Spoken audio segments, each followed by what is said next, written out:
اللهم صل على سيدنا محمد صلی اللہ علیہ وآلہ وسلم۔ انشاءاللہ آج کے درس میں ہم حضرت ابو سلمہ عبداللہ بن عبد الاسد رضی اللہ تعالی عنہ کی وفات کا ذکر کریں گے۔ جس سال کے واقعات ہم ذکر کر رہے ہیں سیرت النبی میں، اسی سال کا ایک اور واقعہ حضرت ابو سلمہ رضی اللہ تعالی عنہ کا انتقال بھی تھا، جن کا نام عبداللہ بن عبد الاسد تھا۔ ان کی والدہ ماجدہ یعنی ان کی جو مدر تھیں برہ بنت عبد المطلب، یہ رسول اکرم صلی اللہ علیہ وآلہ وسلم کی پھوپھی تھی ان کی والدہ، تو اس نسبت سے یہ اللہ کے رسول صلی اللہ علیہ وآلہ وسلم کے پھوپھی زاد بھائی تھے۔ اور بچپن میں حضرت صلی اللہ علیہ وآلہ وسلم نے ثوبیہ کا دودھ پیا تھا جو ابو لہب کی لونڈی تھی۔ اسی ثوبیہ سے حضرت حمزہ رضی اللہ تعالی عنہ نے بھی دودھ پیا تھا، اور اسی لونڈیا سے حضرت ابو سلمہ نے بھی دودھ پیا تھا، تو اس نسبت سے یہ رضائی بھائی بھی تھے۔ تو اللہ کے رسول صلی اللہ علیہ وآلہ وسلم کے ایک رضائی بھائی تو حضرت حمزہ تھے، اور ایک رضائی بھائی حضرت ابو سلمہ تھے۔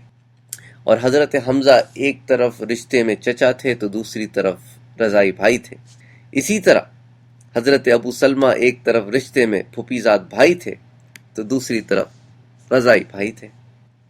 اور حضرت ابو سلمہ اول زمانے میں اسلام لانے والے لوگوں میں سے ہیں، یہ مومنین السابقین میں سے ہیں، اور یہ اسی دن اسلام لائے جس دن حضرت ابو عبیدہ رضی اللہ تعالی عنہ اسلام لائے۔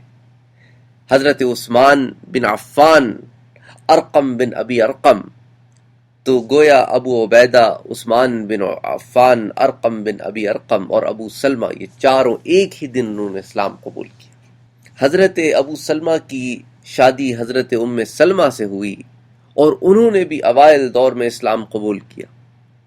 یہ دونوں میاں بیوی نے حبشے کی طرف ہجرت کی، پھر مکہ واپس آئے، اور اس کی ڈیٹیل ہم سیرت النبی کے شروع میں پڑھ چکے ہیں کہ جب مکے سے پھر مدینہ ان کو ہجرت کرنی پڑی تو کس جدائی کا ان میاں بیوی کو سامنا کرنا پڑا، اور ام سلمہ کو اور ابو سلمہ کو اپنی اولاد سے کتنے دن دور رہنا پڑا۔ اور اسی طرح بدر اور احد کی جنگوں میں حضرت ابو سلمہ نے شرکت کی، اور ان کو یہ سعادت نصیب ہوئی کہ وہ بدری بھی کہلائے اور احد میں بھی شامل تھے۔ احد کی جنگ میں انہیں زخم لگے، صحت یاب ہو گئے، لیکن کچھ عرصے بعد پھر وہ زخم ہرے ہو گئے، اور انہی زخموں کی وجہ سے آپ رضی اللہ تعالی عنہ نے انتقال فرمایا۔ تو یہ وہ جلیل القدر صحابی ہیں جو اللہ کے رسول صلی اللہ علیہ وآلہ وسلم کے کزن بھی ہیں اور رضائی بھائی بھی ہیں، اور اس سال ان کا انتقال ہوا۔ تو اب آپ یہ دیکھیں کہ اللہ کے رسول صلی اللہ علیہ وآلہ وسلم کو کن کن مراحل سے گزرنا پڑا۔ آپ نے ایک طرف تو اپنی بیٹی اور اپنے بیٹوں کی خود اپنے ہاتھ سے تدفین فرمائی، تو وہاں اپنے رضائی بھائیوں کی بھی اپنے ہاتھ سے تدفین فرمائی، اپنے چچا کی بھی اپنے ہاتھ سے تدفین فرمائی، اور آپ کو پالنے والی حضرت علی رضی اللہ تعالی عنہ کی جو والدہ ماجدہ ہیں ان کے انتقال کو بھی ہم پڑھ چکے ہیں، ان کی بھی تدفین اپنے ہاتھ سے فرمائی۔ تو اپنے نواسے عبداللہ کی تدفین بھی اپنے ہاتھ سے فرمائی۔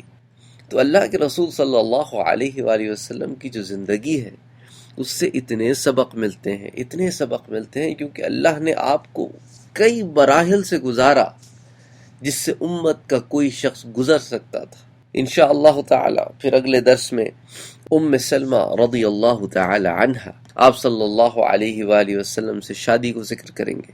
وما علینا الا البلاغ، اللہم صلی علی سیدنا محمد صلی اللہ علیہ وسلم۔